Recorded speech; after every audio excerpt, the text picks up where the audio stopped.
గారు కూడా మా పక్క జిల్లానే సార్. ఇన్ఛార్జి మంత్రి గారు పొంగులేటి గారు కూడా ఇక్కడనే ఉన్నారు.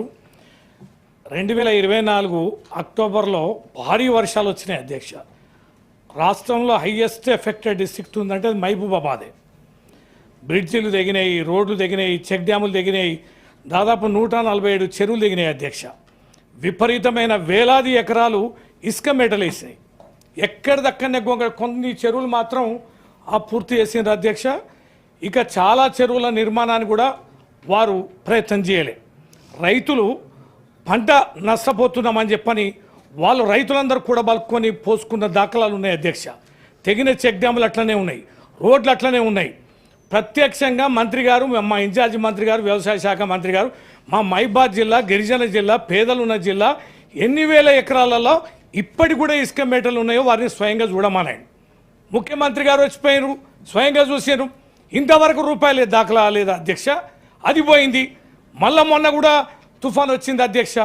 మొన్న అక్టోబర్లో కూడా వచ్చింది. కొద్దింటే చెప్పిన 3,500 ఎకరాలు 11,000 మంది రైతులకు సంబంధించి ఇంత మేము ఐడెంటిఫై చేసినామని చెప్పని పైసి ఇచ్చింది అయితే లేదు అధ్యక్ష. నేను రాత్రి నుంచి ఫోన్లు కొడతాను. ఎవరికైనా నష్టపరిహారం ఈ చెరువులు తెగి మొత్తం ఇసుక మెటలు వేసిన భూములలో మీకేమైనా పైసలు వచ్చినాయంటే ఎవరు లేదని చెప్తున్నారు అధ్యక్ష. ఎంత ఇంపుగా ఉంటాయి మాటలు అంటే ఇక ప్రయత్నం చేస్తాను, ఎస్టిమేట్స్ అవుతాయి, ఈ కథ మొదలైంది. ఇక రేపు పొద్దున తెల్లారేసరికే ఇంటికి నిధులు వస్తున్నాయని ఈ చెప్పే తీయటి మాటల కంటే కనీసం సమర్థులైన మంత్రులు శాఖ నిర్వహిస్తున్నప్పుడైనా ఈ జాగ్రత్తలు తీసుకొని అట్లాంటి వెనుకబడిన ప్రాంతాలైనా ప్రత్యేకమైన శ్రద్ధ తీసుకొని ఇప్పటికైనా మా మహబూబాబాద్ జిల్లాలో రాష్ట్రం అంతా నేను మాట్లాడడం కంటే ప్రత్యేకంగా ఎక్కువ కళ్ళతో చూసాం కనుక మా జిల్లాని తక్షణ కర్తవ్యంగా రైతులకి న్యాయం చేయాలి. మరి ఎంతమందికి ఇచ్చారు, ఎన్ని చెరువులు తెగితే ఎన్ని మీరు భర్తీ చేశారు, ఎన్ని రోడ్లను చేశారు, ఎన్ని చెక్ డ్యాములను పునర్నిర్మించారు, ఎంతమంది రైతుల అకౌంట్లో డబ్బులు పడ్డాయి, ఆ వివరాలన్నీ కూడా స్పష్టంగా చెప్తే ప్రజలు కూడా అర్థమైంది అధ్యక్ష. ఆనరబుల్ మినిస్టర్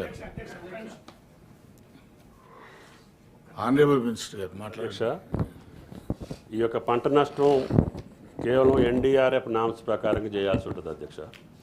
దాని ప్రకారంగా 33% క్రాప్ డ్యామేజ్ ఉంటేనే మనం అకౌంట్లోకి తీసుకుంటాము.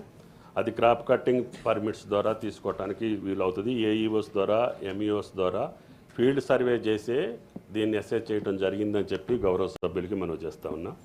అదేవిధంగా ఇది రెవెన్యూ శాఖ పరంగా డిజాస్టర్ మేనేజ్మెంట్ ద్వారా ఫైనాన్స్ డిపార్ట్మెంటు రైతుల ఖాతాల్లోకి జమ చేయాల్సినటువంటి అవసరం ఉంది. మొదటి సంవత్సరం 95 కోట్లు రిలీజ్ చేసాం, వాళ్ళ అకౌంట్లోకి వెళ్ళింది. ఈ సంవత్సరం జరిగినటువంటి డ్యామేజ్కి సంబంధించి నేను ఇందాక చెప్పిన లెక్కల ప్రకారంగా రైతుల ఖాతాలోకి వెళ్లాల్సినటువంటి అవసరం ఉంది. త్వరలోనే రైతుల ఖాతాలోకి జమ చేయడం జరుగుద్ది అని చెప్పి గౌరవ సభ్యులకి మనం చేస్తాం. Okay. Question number 4439 Takkellapalli Ravindra Rao గారు. ఇప్పుడు దాకా వచ్చాను అధ్యక్ష. అది ఇప్పుడు దాకా వచ్చాను. Honourable minister. అధ్యక్ష, ఏ ప్రశ్నకు సమాధానం అవునండి. ఆదిలాబాద్, జనగాం, మహబూబ్నగర్, పెద్దపల్లి, నల్గొండ 5 జిల్లాల్లో పైలట్ ప్రాతిపదికన యాప్ను ప్రవేశపెట్టడం జరిగింది. బి అండ్ సి 5 పైలట్ జిల్లాల్లో రైతు నేస్తం, రైతు వేదిక, విస్తరణ అధికారులు నియోగించబడిన వాలంటీర్లతో హెల్ప్ డెస్కుల ద్వారా రైతులకు యాప్పై శిక్షణను, అవగాహనను సమకూర్చడం జరిగింది అధ్యక్ష. కల్పించిన అవగాహన ఫలితంగా యాప్ ద్వారా 104 మంది రైతులు యాప్ ద్వారా బుక్ చేసుకోవడం జరిగింది. 3 లక్షల బ్యాగులు యూరియాను కొనుగోలు చేయడం జరిగింది అధ్యక్ష. 1 లక్ష మందికి పైబడి రైతులు యాప్ను డౌన్లోడ్ చేసుకున్నారు అధ్యక్ష. యూరియాను బుక్ చేసుకోవడానికి హెల్ప్ డెస్కుల వద్ద వాలంటీర్లు రైతులకు సహాయపడుతున్నారు. అదేవిధంగా కేంద్ర ప్రభుత్వ సంస్థ ఎన్ఐసి అభివృద్ధి చేసిన యూరియా యాప్ పూర్తిగా సురక్షితమైంది అధ్యక్ష. యజమాని పీపీబీని వినియోగించి యజమాని నుండి ఓటీపీ నిర్ధారణ ద్వారా కౌలు రైతు యూరియాను బుక్ చేసుకోవడం జరుగుతుంది. కొనుగోలు సమయంలో అతను యజమాని యొక్క పీపీబీ కాపీని తీసుకొని రావాల్సి ఉంటుంది అధ్యక్ష. కౌలు రైతు ప్రాథమిక వివరాలను నమోదు చేస్తారు. పీపీబీ నెంబర్ను నమోదు చేసిన వెంటనే యూరియాను బుక్ చేసుకునే ముందు సరిచూసుకొని గుర్తించడానికి యాప్లో యజమాని ద్వారా ఓటీపీ ధృవీకరణ అవసరం అవుతుంది అధ్యక్ష. Honourable member. అధ్యక్ష, గత ప్రభుత్వం వ్యవసాయ విధానానికి సంబంధించి చాలా ప్రయత్నాలు చేసింది అధ్యక్ష. తెలంగాణ ప్రజలు సాగునీరు లేక, విద్యుత్తు సరిగా లేక, పంటలు పండక, వ్యవసాయ ఆధారితమైనటువంటి లక్షలాది కుటుంబాలు ప్రజలు సుభిక్షం కావాలంటే మొదలు నీరు ఉండాలి, కరెంటు ఉండాలి, విత్తనాలు ఉండాలి, ఆ భూగర్భ జలాలను పెంచాలి, బావులలో బోర్లలో నీళ్లు ఉండాలి, వాగులలో నీళ్లు ఉండాలి, చెక్ డ్యాంలు నిర్మించాలి అని మిషన్ కాకతీయ ఆధ్వర్యంలో చెరువుల పునర్నిర్మాణం కూడా చేసుకొని విపరీతంగా నీటిని కూడా మనం పెంచుకున్నాం, అందుబాటులో ఉంచినాం అధ్యక్ష. అంతేకాదు అధ్యక్ష, ఏ శాఖకు లేనంత నిర్మాణం కూడా ఈ శాఖకు చేశారు అధ్యక్ష. 5,000 ఎకరాలకి ఒక సెక్టార్ చొప్పున రైతు వేదికలు నిర్మించి ఒక ఏఈఓను కూడా అపాయింట్ చేసి, ఏఓలను అపాయింట్ చేసి, ఏడీలను, డిఓలని అధికారులను కూడా పూర్తి స్థాయిలో మరి అపాయింట్ చేసి యంత్రాంగాన్ని విత్తనాలు కూడా సకాలంలో ఇవ్వడం, తర్వాత పోతే ఎరువులు కూడా ఎక్కడ చిన్న ఇబ్బంది లేకపోవడం, కొనుగోలు కేంద్రాలకు సంబంధించి కూడా చాలా ప్రయత్నాలు గత ప్రభుత్వం చేసి తమరు కూడా చూసిన అధ్యక్ష. మీకు కానీ మా తుమ్మల నాగేశ్వరరావు గారు వ్యవసాయ శాఖ మంత్రి గారికి వ్యవసాయం మీద ఎంత ఆపేక్ష ప్రేమ ఉంటుందో స్వయంగా అనుబంధం కలిగిన వ్యక్తిని అధ్యక్ష నేను. కానీ చాలా విషయాలు చాలా ఒంటరిగా నిర్ణయాలు చేసుకొని వారి శాఖకి గౌరవం తీసుకొస్తారు తుమ్మల నాగేశ్వరరావు గారు మంత్రి గారు. మరి ఎందుకో ఈ ప్రభుత్వంలో వ్యవసాయ శాఖ తీసుకున్న కాంచెలి చాలా ఇబ్బందులు పడుతున్నారు. మరి గమ్మత్తైన విషయం ఏంటంటే పంటల కొనుగోలులో ఇబ్బందులు పడతారు, తర్వాత పోతే బోనస్ ఇవ్వడంలో ఇబ్బంది పడతారు. దేశం మొత్తం నవ్వుల పాలయ్యే రీతిలో యూరియా కోసం ఇవాళ కూడా చలిలో నిన్న రాత్రి అన్ని జిల్లాల్లో క్యూలు నిలబడుతున్న విధానం వీరి మనసులకి గాయం అనిపిస్తా లేదా, బాధ అనిపిస్తా లేదా? గత 10 ఏళ్లలో యూరియా గురించి ఎవరన్నా బాధపడి క్యూలలో నిలబడి తమ కూలీని వదులుకొని సమయాన్ని వదులుకొని అర్ధరాత్రులు చల్ల కాసుకొని కూర్చున్న దుస్థితి ఎక్కడ కూడా లేదు అధ్యక్ష. అదేమన్నా ఉచిత స్కీమ్ కూడా కాదు అధ్యక్ష, అదేమన్నా ఉచిత స్కీమ్ కూడా కాదు. రైతులు తమ కూలీని వదిలేసి క్యూలలో నిలబడితే దానికే వస్తాను అధ్యక్ష. మీరు 5 జిల్లాల్లో ఎక్కడికే వస్తాను అంటే ఫస్ట్ ఏంటంటే ఆవేదన, తర్వాత మీరు అమలుపరిచిన తీరు, దాంట్లో ఏర్పడుతున్న ఇబ్బందులు ఒక సీక్వెన్స్లో చెప్పుకొద్దామనేది. ఇక లాస్ట్ ప్రశ్న నాదే. వ్యవసాయ శాఖ కీలకమైంది, బయట రైతులందరూ కూడా గోసపడుతున్నారు, మీరు కూడా టీవీలలో చూస్తారు, మీకు కూడా ఫోన్లు వస్తున్నాయి. మీరు బయట చెప్పుకోలేకపోయినా మీ బాధ ఎంత తీవ్రంగా ఉందో కూడా ఆ ఫోటో ఏందో కూడా మీకు తెలుసు. 5 జిల్లాల్లో వీరు పైలట్ ప్రాజెక్టు పెట్టారు అధ్యక్ష. ఆదిలాబాదు, మహబూబ్నగర్, నల్గొండ, జనగాం, పెద్దపల్లి, ఈ 5 జిల్లాలకు సంబంధించి నేను రాత్రి పొద్దున చాలామంది ఫోన్లు చేసిన అధ్యక్ష. ఏం సంగతి, ఒక యాప్ పెట్టారట కదా. ఈ యాప్ సంగతి ఏంటంటే ఎంతమందిని అడిగినా చాలామందికి తెలియదు అధ్యక్ష. కొద్దిమంది వాళ్ళు ఏదో ఇంతకుముందు మంత్రి గారు అన్నారు 1,00,000 మంది రైతులది ఈ 5 జిల్లాలో కలిపి నమోదు చేసుకున్నారని, 3 లక్షల బస్తాలు కూడా వాళ్ళు తీసుకున్నారని. మరి మొత్తం రైతులు ఎంతమంది 5 జిల్లాల? ఒక నల్లగొండ జిల్లానే చాలా పెద్ద జిల్లా, హైయెస్ట్ ఉన్న రైతుల జిల్లా. అయితే దీంట్లో అధ్యక్ష ఈ యాప్ ఎందుకు పెడతారు? మరి వాళ్ళ దగ్గర రైతుల వివరాలు లేవా? ఏ రైతు ఎన్ని ఎకరాలు పంట వేస్తాడో తెలియదా? ఏ పంట వేస్తాడో తెలియదా? మొత్తం ఎదురుగా ఉంది అధ్యక్ష. ఉన్నాక ఈ రైతు పెట్టుకొని ఇక పెడితే వాళ్ళ అపసోపాలు నేను చెప్తా అధ్యక్ష. కొన్ని డిజిటల్ విభేదం, స్మార్ట్ ఫోన్లు లేవు అధ్యక్ష. దీన్ని ఎట్లా స్మార్ట్ ఫోన్లు లేనివాడనే ఈ యాప్ని ఎట్లా డౌన్లోడ్ చేసుకోవాలి? చాలా చోట్ల ఇంటర్నెట్ కనెక్టివిటీ లేదు, మాకు ఇంటర్నెట్ ద్వారా దాన్ని చేసుకోలేకపోతున్నాం. సమయానికి యూరియాని ఇంటర్నెట్ అప్లోడ్ చేయకపోవడం వల్ల మాకు యూరియా అనేది సకాలంలో చల్లాలి అధ్యక్ష. ఇవాళ వరి నాటేస్తామంటే ఇవాళ చల్లాలి, దానికి సందర్భం సమయం ఉంటుంది. ఆ సమయంలో డౌన్లోడ్ కాక, యాప్ డౌన్లోడ్ చేసుకునే పరిస్థితి లేక, ఇంటర్నెట్ లేక అదొక బాధ ఉంది అధ్యక్ష. ఇంకో బాధ లాంగ్వేజ్ ఇష్యూ ఉంది అధ్యక్ష. తెలుగులో సరళంగా చెప్పే పరిస్థితి ఆ ఫోన్లో ఆ రకమైన యాప్లో ఆ సిస్టమ్ డిజైన్ చేయలేదు అధ్యక్ష. ఇంక అంతేకాకుండా సర్వర్ సమస్య అధ్యక్ష. ఎప్పుడు నొక్కినా సర్వర్ ఫుల్ బిజీ, ఇక తిరుగుతూనే ఉంటుంది అధ్యక్ష. రింగు అని తిరుగుతుంది. ఆ ఇంటర్నెట్ సమస్యతోటి, ఆ సర్వర్ సమస్యతోటి ఆ సమస్య ఉంది అధ్యక్ష. సాంకేతిక మీద ఆధారపడి ప్రత్యామ్నాయ మార్గాన్ని కూడా వీళ్ళు సూచించాలి అధ్యక్ష. ఒక రైతు తమ ఫోన్ లేకపోవడం వల్లనో, ఇంటర్నెట్ లేకపోవడం వల్లనో, లేకపోతే ఇతరత్ర కరెంటు లేకపోవడం, ఛార్జింగ్ లేకపోవడం వల్ల సందర్భోచితంగా ఒకవేళ డౌన్లోడ్ చేసుకోకపోతే మరి ప్రత్యామ్నాయ రైతుకి ఏంది అనేది కూడా వారు ఎక్కడ సూచించినట్టు లేదు అధ్యక్ష.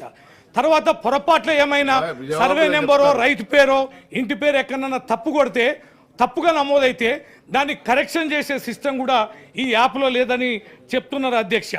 తర్వాత ఏమైనా ఇబ్బందులు వస్తే ఈ ఇబ్బందులు వస్తే ఎవరిని అడగాలి, దానికి టోల్ ఫ్రీ లేదు అధ్యక్ష.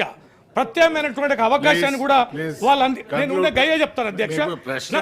నా ప్రశ్నలు కూడా చాలా అనుబంధ ప్రశ్నలు ఉన్నాయి అధ్యక్ష. మీరు ఒకసారి చూడండి అధ్యక్ష, 60 డజన్ పైన ఉన్నాయి అధ్యక్ష నా ప్రశ్నలు. తర్వాత ఈ యొక్క లాగిన్ ఇష్యూస్, ఓటీపీ ఇష్యూస్ కూడా ఈ ఓటీపీ వస్తుంది అధ్యక్ష. ఈ రైతు ఓటీపీ అనేది ఎటు చెప్పాలి, ఇవన్నీ ఇష్యూ ఉన్నాయి. స్లాట్ సమస్య, ఇప్పుడు ఈ స్లాట్ సమయానికి బుక్ చేసుకో అంటారు అధ్యక్ష.